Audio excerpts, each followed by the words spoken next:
Hi friends, Nara Lokesh గారు deputy CM అవ్వాలా వద్దా అన్న చర్చ గత 2 రోజుల నుంచి నడుస్తోంది. ఆ చర్చకు ప్రస్తుతం తాత్కాలికంగా టీడీపీ అధిష్టానం తెర దించినట్టుగా కనిపిస్తోంది. టీడీపీ హైకమాండ్ సీరియస్ అయ్యింది అని చెప్పి కూడా ప్రధాన మీడియా ఛానల్స్ లో వార్తలు రావడం మొదలయ్యింది. అసలు ఈ చర్చ ఎందుకు వచ్చింది? నారా లోకేష్ గారిని డిప్యూటీ సీఎం గా ప్రకటిస్తే లాభమేంటి, నష్టమేంటి, అసలు ఎందుకు ప్రకటించాలి అని చెప్పి అంటున్నారు? ఎందుకు ఇదంతా?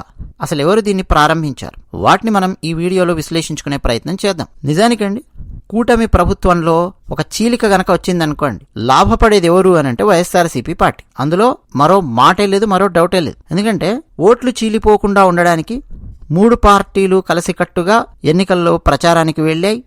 ఎన్నికల్లో 3 పార్టీలు కలిసి గెలిచాయి. Telugu Desam party, Janasena party, Bharatiya Janata party. అది వాస్తవం. 3 విడివిడిగా పోటీ చేసింటే ఏమయ్యుండేది అన్నటువంటి ప్రశ్న ఇక ఇప్పుడు అనవసరం. ఆ ప్రశ్న రావాల్సింది ఎలక్షన్స్ ముందు. ఎలక్షన్స్ జరుగుతూ ఉన్న సమయంలో మీరు చూడొచ్చు, 3 పార్టీలు కూడా కలిసికట్టుగా పోటీ చేశాయి. ఎలాంటి పొరపచ్చాలు లేకుండా ముందుకెళ్లారు, గెలిచారు. పవన్ కళ్యాణ్ గారిని డిప్యూటీ సీఎం గా ప్రకటించారు ఆంధ్రప్రదేశ్ ముఖ్యమంత్రి నారా చంద్రబాబు నాయుడు గారు. 6 నెలలు అయ్యిందండి కూటమి ప్రభుత్వం ఏర్పడి.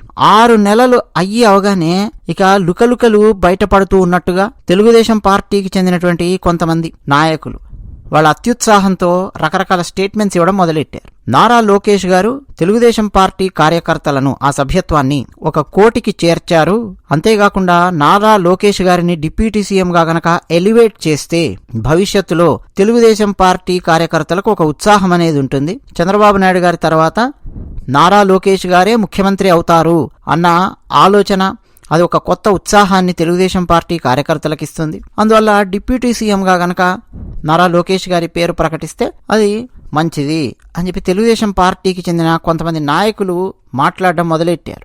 వాళ్ళు మాట్లాడిన మాటలకు కొంతమంది టీడీపీ నేతలు మద్దతు పలకడం మొదలయ్యింది. నిజానికి ఆ ప్రతిపాదన సమర్థిస్తున్నట్టు ఎమ్మెల్యే సోమిరెడ్డి చంద్రమోహన్ గారు ప్రకటించారు. తెలుగుదేశం పార్టీ కార్యకర్తలలో ధైర్యం నింపారు లోకేష్ గారు. కాబట్టి ఆయనను డిప్యూటీ సీఎం చేయాలి అని డిమాండ్ చేయడంలో తప్పేంటి అని మాజీ ఎమ్మెల్యే పిఠాపురం వర్మ గారు, ఎస్వీఎస్ఎన్ వర్మ గారు, ఆయన మాట్లాడడం మొదలెట్టారు. అంతేకాదు, నారా లోకేష్ ని డిప్యూటీ సీఎం మాత్రమే కాదు, ముఖ్యమంత్రి కూడా కావాలి నారా లోకేష్ అనేది నా కోరిక అని ఎమ్మెల్యే ఆదిరెడ్డి వాసు గారు మాట్లాడారు. సీఎం పదవి పవన్ కు వచ్చినా స్వాగతిస్తాను అని చెప్పి కొంతమంది. ఇట్లా ఎవరు పడితే వాళ్ళు రకరకాలుగా స్టేట్మెంట్స్ ఇవ్వడం తెలుగుదేశం పార్టీ వైపు నుంచి. వైఎస్ఆర్సీపీ పార్టీకి ఇది ఒక లడ్డూ లాగా దొరికింది. వైఎస్ఆర్సీపీ పార్టీకి చెందినటువంటి నేతలు వీళ్ళు మాట్లాడడం మొదలెట్టారు. చూశారా, పవన్ కళ్యాణ్ గారికి వాల్యూ లేకుండా పోయింది, చంద్రబాబు నాయుడు అందరినీ వాడుకొని వదిలేస్తాడు, అలాగే పవన్ కళ్యాణ్ కూడా ఎలక్షన్స్ కోసం వాడుకున్నాడు, ఇప్పుడు వదిలేస్తూ ఉన్నాడు చూశారా అని వైఎస్ఆర్సీపీ పార్టీకి చెందినటువంటి నేతలు మాట్లాడడం మొదలెట్టారు. అయితే అండి,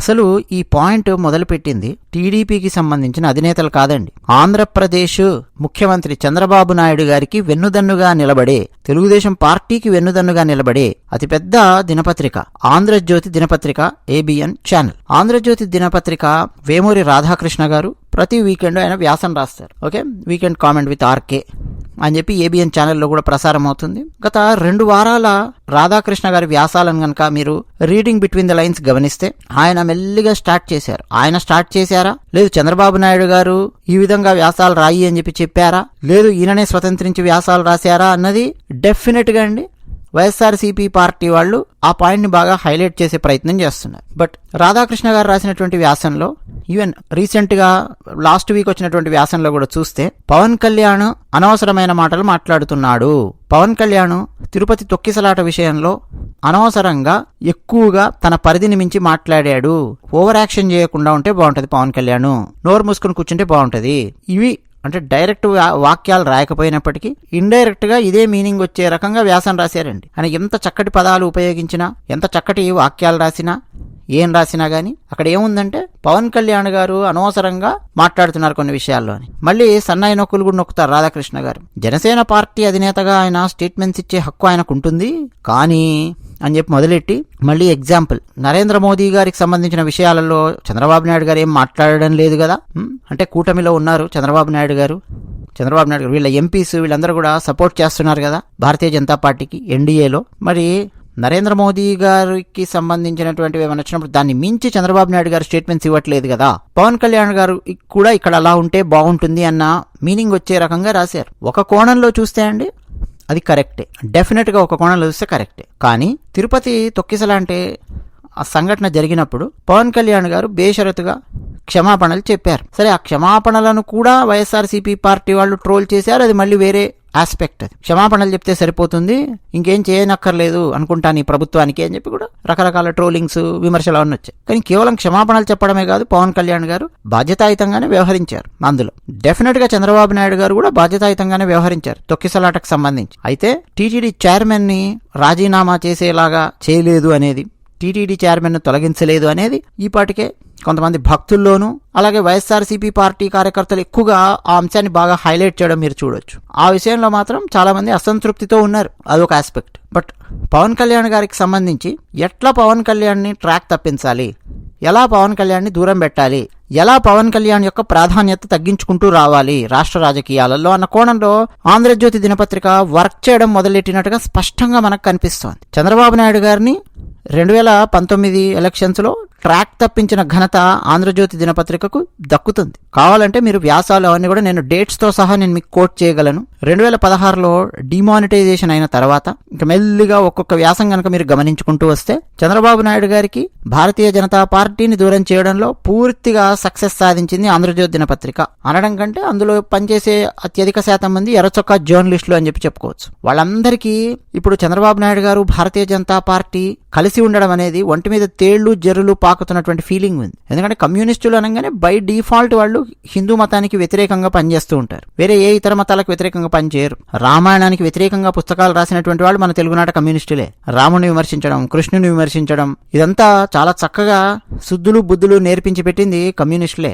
మళ్ళీ ముస్లింల మత గ్రంథం జోలికి కానీ, ముస్లింల జోలికి కానీ, క్రైస్తవుల జోలికి, క్రైస్తవుల మత గ్రంథాల జోలికి వాళ్ళు వెళ్లరు. కమ్యూనిస్టులు అనగానే భారతదేశంలో పూర్తిగా హిందూ మతానికి వ్యతిరేకంగా పనిచేస్తారు. బై డిఫాల్ట్ భారతీయ జనతా పార్టీకి చెందిన అటువంటి వాళ్ళని శత్రువులుగా భావిస్తూ ఉంటారు. బై డిఫాల్ట్ భారతీయ జనతా పార్టీకి ఏ రకమైన ఎడ్జ్ రాకుండా ఉండాలి అని చెప్పి చూస్తూ ఉంటారు కమ్యూనిస్టులు, కమ్యూనిస్ట్ జర్నలిస్టులు, వీళ్ళందరూ కూడా. ఇది ఒక ఎకో సిస్టమ్ అన్నమాట. ఓకే, సో ఇటువంటి వాళ్ళు దినపత్రికలలో దూరి ఉన్నారు. ఇటువంటి వాళ్ళు మనకు దాదాపు అన్ని దినపత్రికలలోనూ కనిపిస్తారు. సాక్షిలో కనిపిస్తారు, సాక్షిలో వ్యాసాలు రాస్తూ కనిపిస్తారు, ఆంధ్రజ్యోతిలో వ్యాసాలు రాస్తూ కనిపిస్తారు, చూడొచ్చు మనం. బట్ ఆంధ్రజ్యోతి దినపత్రిక ఏంటంటే తెలుగుదేశం పార్టీకి బాగా వెన్నుదన్నుగా నిలబడుతుంది అన్నటువంటి పేరు ఉంటుంది, బహిరంగంగానే సపోర్ట్ చేస్తుంది. అంతవరకు బానే ఉంది.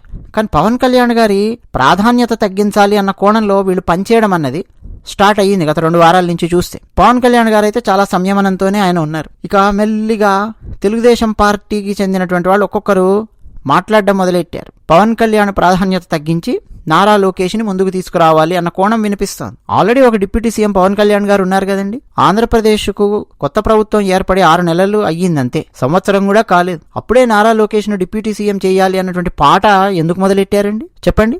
ఎంత మానసిక పరిపక్వత లోపాన్ని సూచిస్తోంది. మానసిక పరిపక్వత లేనటువంటి వాళ్ళు మాట్లాడతారు. సంవత్సరం కూడా కాలేదు కనీసం.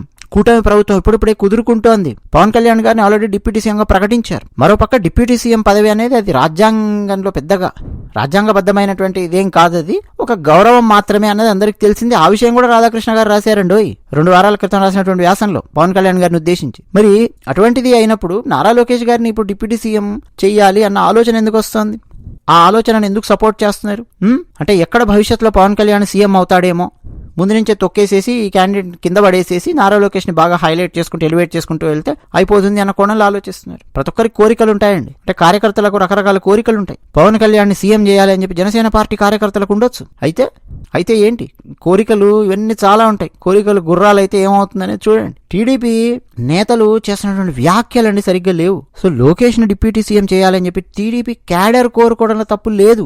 కానీ పవన్ కళ్యాణ్ ను సీఎం గా చూడాలి అని చెప్పి 10 ఏళ్లుగా జనసేన కార్యకర్తలు కూడా ఎదురు చూస్తున్నారు కదా. మరి కోరికలందరికీ ఉంటాయి కదండి. బట్ కూటమిలో ఉన్నాము అన్న విషయాన్ని మర్చిపోయి తెలుగుదేశం పార్టీకి చెందినటువంటి వాళ్ళు వైఎస్ఆర్సీపీ పార్టీకి ఛాన్స్ ఇచ్చే విధంగా, వైఎస్ఆర్సీపీ పార్టీ విమర్శలకు దిగే విధంగా, గేలి చేసే విధంగా, ట్రోల్ చేసే విధంగా ఆ ఛాన్స్ ఎందుకు ఇస్తున్నారు టీడీపీకి చెందినటువంటి నేతలు? ఆలోచించండి. పవన్ కళ్యాణ్ గారు చేసినటువంటి త్యాగం అంతా ఇంత కాదండి. మొన్న ఎలక్షన్స్ కు సంబంధించి 21 సీట్లు ఆయన పాపం సరిపెట్టుకున్నారు. 23 సీట్లు ఏదో ఇస్తే అందులో 2 సీట్లు వేరే వాళ్ళకు వదిలేసి భారతీయ జనతా పార్టీకి కావాలంటే అడ్జస్ట్ చేయడానికి నేను సిద్ధంగా ఉన్నానని చెప్పి పవన్ కళ్యాణ్ గారు ఆ తర్వాత 21 సీట్లకు ఆయన సరిపెట్టుకున్నారు.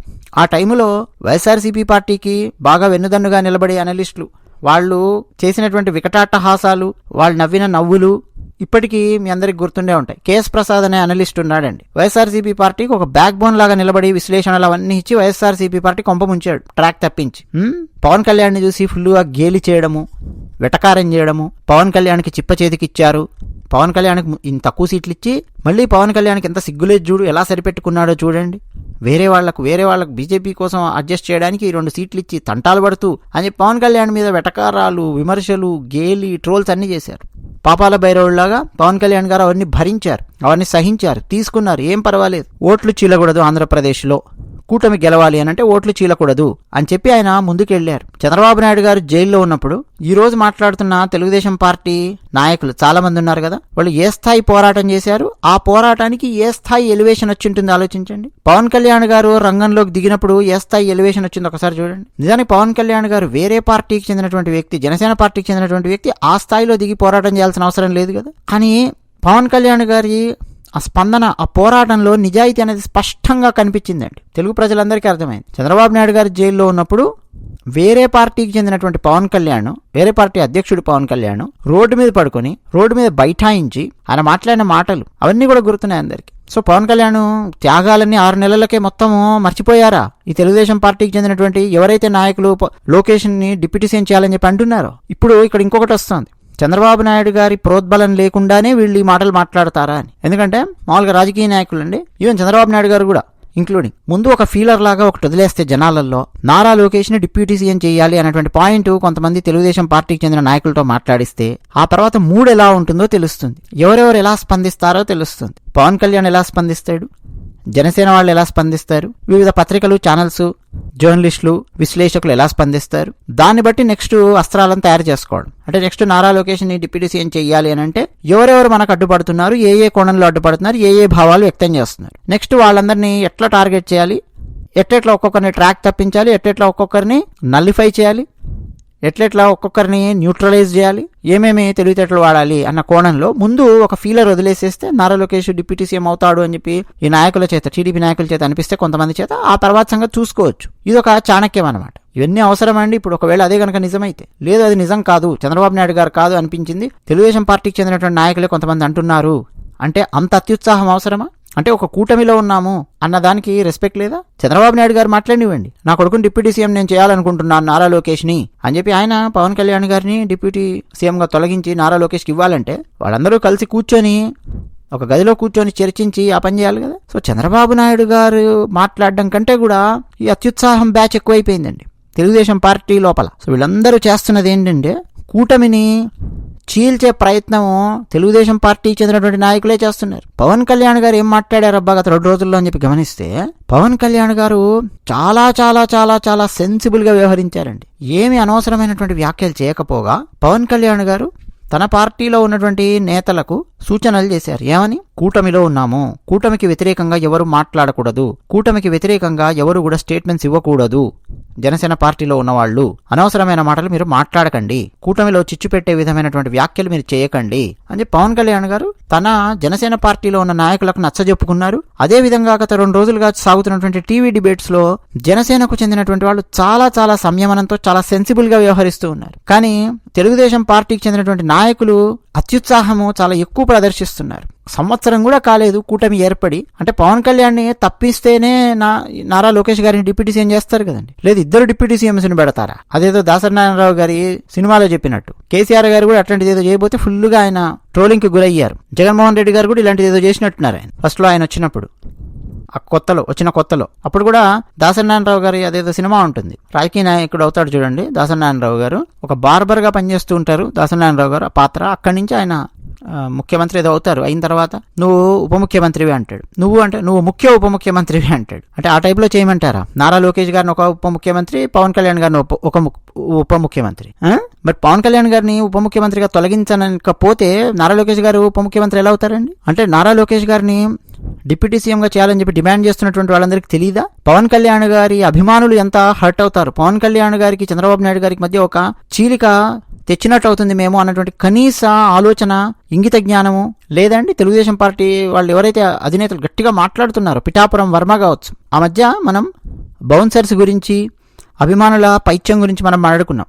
సినిమా నటీనటులకు సంబంధించి గుర్తుండే ఉంటుంది మీకు. ఆ టైంలో నేను ఒక సంఘటన కూడా చెప్పాను పవన్ కళ్యాణ్ గారిది. మీలో ఎంతమందికి గుర్తుందో లేదో తెలియదు. ఒక 20-25 డేస్ బ్యాక్ అండి, పవన్ కళ్యాణ్ గారు ఏదో సమావేశానికి వెళ్తే అక్కడ కొంతమంది పవన్ కళ్యాణ్ గారు సీఎం సీఎం సీఎం అని చెప్పి అంటున్నారు. పవన్ కళ్యాణ్ గారు వెంటనే వాళ్ళని కంట్రోల్ చేస్తూ కట్ చేస్తూ చాలా స్ట్రాంగ్ గా చెప్పారు, నేను ఉప ముఖ్యమంత్రిని మాత్రమే, చంద్రబాబు నాయుడు గారు ముఖ్యమంత్రి, ఆ విధంగా గౌరవించండి, ఆ విధంగా చూడండి, అనవసరంగా ఇట్లా సీఎం సీఎం అని చెప్పి వ్యాఖ్యలు చేయకండి అని చెప్పి ఒకంత కఠినమైన స్వరంతోనే పవన్ కళ్యాణ్ గారు మందలించారు. ఎందుకంటే వచ్చే బ్యాచ్ల్లో కేవలం జనసేన పార్టీ అభిమానులు పవన్ కళ్యాణ్ గారు చెప్పినట్టు వినాలి ఆ కోణం మాత్రమే కాదండి, అక్కడ కొంతమంది సినీ అభిమానులు ఈ బ్యాచ్లు కూడా ఉంటాయి. ఈ సినీ అభిమానుల బ్యాచ్లకు ఉన్నటువంటి పైత్యం అంతా ఇంత కాదు. అసలు గ్రౌండ్ రియాలిటీ ఏమిటి, ఏమేం మాటలు మాట్లాడితే ఎంత పెద్ద పెద్ద చీలికలు వస్తాయి రాజకీయాలలో, ఏం జరుగుతుంది, దాని ఇంపాక్ట్ ఎట్లా పడుతుంది స్టేట్ మీద, అంటే రాజకీయ పార్టీలలో ఒక స్థిరత్వం లేకపోతే ఏమేం సమస్యలు వస్తాయి అన్న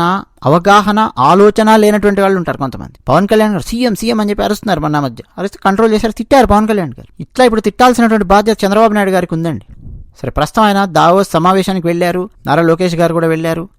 అక్కడ ఏమేమి మాట్లాడబోతున్నారు, ఏం చేయబోతున్నారు అనేది మనం ఈరోజు ఉదయం వీడియోలో మాట్లాడుకున్నాం. చంద్రబాబు నాయుడు గారు వెనక్కి వచ్చిన తర్వాత అయినా స్ట్రాంగ్గా అండి, చాలా స్ట్రాంగ్గా మాట్లాడాల్సిన అవసరం ఉంది. పవన్ కళ్యాణ్ గారిని డిప్యూటీ సీఎంగా పెట్టాము, నారా లోకేష్ డిప్యూటీ సీఎం కాదు, ఎప్పుడు ఎవరు డిప్యూటీ సీఎం అవ్వాలి ఏమవ్వాలి అన్నది అది కాలం నిర్ణయిస్తుంది. అనవసరమైన మాటలు మాట్లాడి కూటమి లోపల చీలికలు తీసుకురాకండి. ఎవరైనా సరే ఇట్లా నారా లోకేష్ డిప్యూటీ సీఎం ఇట్లాంటి పిచ్చి పిచ్చి వ్యాఖ్యలు ఇటువంటివి ఏమైనా చేశారనంటే మాత్రం నేను చాలా సీరియస్ గా తీసుకుంటాను అని చంద్రబాబు నాయుడు గారు నోటి నుంచి రావాలండి. వస్తేనే వీళ్ళందరూ తగ్గుతారు. అంటే ఇప్పుడు ఏంటి, నారా లోకేష్ గారిని డిప్యూటీ సీఎంగా ప్రకటిస్తే వీళ్ళ ఫీలింగ్ ఏంటంటే నెక్స్ట్ ఇక సీఎం నారా లోకేష్ గారు అవుతారు, ఈ కోణంలో ఆలోచిస్తున్నారు. అంతే తప్ప ఇప్పుడు కూటమి ఎట్లా ఏర్పడింది, ఏ ఏ పార్టీలు ఉన్నాయి, ఏం చేస్తున్నారు, ఏమీ ఆలోచననే లేదండి. అంటే ముఖ్యమంత్రి టీడీపీకి సంబంధించి, డిప్యూటీ సీఎం టీడీపీకి సంబంధించి పెట్టాలి, అదే మీ ఆలోచన? అలాగే జరుగుతుందా? అవగాహన లేదా? ఆ పిఠాపురం వర్మకు గాని, ఆ సోమిరెడ్డి చంద్రమోహన్ గారికి గాని వీళ్ళు చేసే పని వల్ల వైఎస్ఆర్సీపీ పార్టీకి ఒక లడ్డూలాగా ఛాన్స్ దొరుకుతోందండి వీళ్ళ ప్రవర్తన వల్ల. ఈరోజు వీళ్ళు ప్రవర్తించవచ్చు, రేపు జనసేన పార్టీకి చెందినటువంటి వాళ్ళు కూడా ఇలా ప్రవర్తించరు అన్న గ్యారంటీ ఏం లేదు. పవన్ కళ్యాణ్ గారి కంట్రోల్ ఉన్నంత వరకు జాగ్రత్తగా ఉంటారు. ఒకసారి పవన్ కళ్యాణ్ గారి కంట్రోల్ కూడా తప్పిందా మరి ఏం చేస్తారో మనకు తెలియదు. కానీ అలా జరగకూడదనే కోరుకుందాం రెండు పార్టీలకు సంబంధించి, టీడీపీ కానీ జనసేన కానీ. ఎందుకంటే అండి, కూటమి ప్రభుత్వం ఏర్పడి 6 నెలలు అయ్యింది. ప్రశాంతంగా 5 సంవత్సరాల పాటు ఒక డెవలప్మెంట్, సంక్షేమము రెండింటిని బ్యాలెన్స్ చేస్తూ ముందుకెళ్లాలని చెప్పి కోరుకోవాలి. ఎంతసేపు ఈ రాజకీయాలు, ఈ గోల ఏంటండి? చంద్రబాబు నాయుడు గారికి చెడ్డ పేరు తెస్తున్నారు వీళ్ళందరూ. చంద్రబాబు నాయుడు గారికి ఒక రెప్యుటేషన్ ఆల్రెడీ తీసుకొచ్చి పెట్టారు. చంద్రబాబు నాయుడు గారు వాడుకొని వదిలేస్తారు అన్నటువంటిది ఒక పెద్ద లిస్టు చదువుతూ ఉంటారు. కేసీఆర్ గారి పేరు, హరికృష్ణ గారి పేరు, ఇట్లా చాలా మంది లిస్టు ఒకటి చదువుతూ ఉండేవాళ్ళు కొంతమంది జర్నలిస్టులు. మళ్ళీ ఇప్పుడు చంద్రబాబు నాయుడు గారు, పవన్ కళ్యాణ్ గారి విషయంలో అట్లా చెడ్డ పేరు చంద్రబాబు నాయుడు గారికి తీసుకురావాలి అని చెప్పి టీడీపీ నేతలు అనుకుంటే అరవండి, నారా లోకేష్ డిప్యూటీ సీఎం చేయండి, డిప్యూటీ సీఎం చేయండి చెప్పి అరవండి చంద్రబాబు నాయుడు గారికి చెడ్డ పేరు తీసుకురావాలనుకుంటే. లేదు, చంద్రబాబు నాయుడు గారికి చెడ్డ పేరు తీసుకురావద్దు, మంచి పేరే ఉండాలి చంద్రబాబు నాయుడు గారికి అని చెప్పి తెలుగుదేశం పార్టీకి చెందినటువంటి నాయకులు ఏమన్నా మానసిక పరిపక్వతతో ఆలోచించగలిగితే కామ్గా ఎవరి పని వాళ్ళు చేసుకోండి. చంద్రబాబు నాయుడు గారు సీఎం, పవన్ కళ్యాణ్ గారు డిప్యూటీ సీఎం, అందులో మార్పు లేదు, అది అలాగే ఉండాలి వచ్చే 5 సంవత్సరాల పాటు. ఇది మేము కోరుకుంటున్నామండి. ఆ ఈక్వేషన్ అలా ఉంటేనే ఏ పొరపచ్చాలు లేకుండా ముందుకెళ్తారు. ఎందుకంటే పవన్ కళ్యాణ్ గారికి ఇచ్చినటువంటి ఒక గౌరవం అది. 6 నెలలు కాగానే ఆ గౌరవాన్ని ఊడబీకేసేసి నారా లోకేష్ గారికి ఇచ్చేసేయండి అని చెప్పి అంటున్నారండి. ఎంత ఫ్యూడలిస్టిక్ థాట్ ప్రాసెస్ ఉందో చూడండి. భూస్వామ్య భావజాలము, నేను పోతే నా కొడుకు, ఇదా? అంటే వేరే పార్టీలకు చెందినటువంటి వాళ్లకు ఏమి ఒక అవకాశం గాని గౌరవం గాని ఇచ్చేది లేదా? చంద్రబాబు నాయుడు గారు ఇచ్చారు. చంద్రబాబు నాయుడు గారు ఏం తప్పు చేయలేదు, ఇక్కడ ఆయన ఇచ్చారు. కానీ ఇక్కడ వీళ్ళు తెలుగుదేశం పార్టీకి చెందినటువంటి నాయకులు మాట్లాడే మాటల్ని ఖండించకపోతే చంద్రబాబు నాయుడు గారు ఖచ్చితంగా అండి అది ముందు చాలా పెద్ద సీరియస్ ఇష్యూ అయ్యే అవకాశం ఉంది. చంద్రబాబు నాయుడు గారు దావోస్ సమావేశం నుంచి వచ్చిన తర్వాత చాలా సీరియస్ గా ఒక అవకాశం తీసుకొని మరి ఖండించి టీడీపీ శ్రేణులను ఈ విషయంలో కంట్రోల్లో పెట్టాల్సినటువంటి అవసరం ఉంది. అదే విషయం. ధన్యవాదాలు.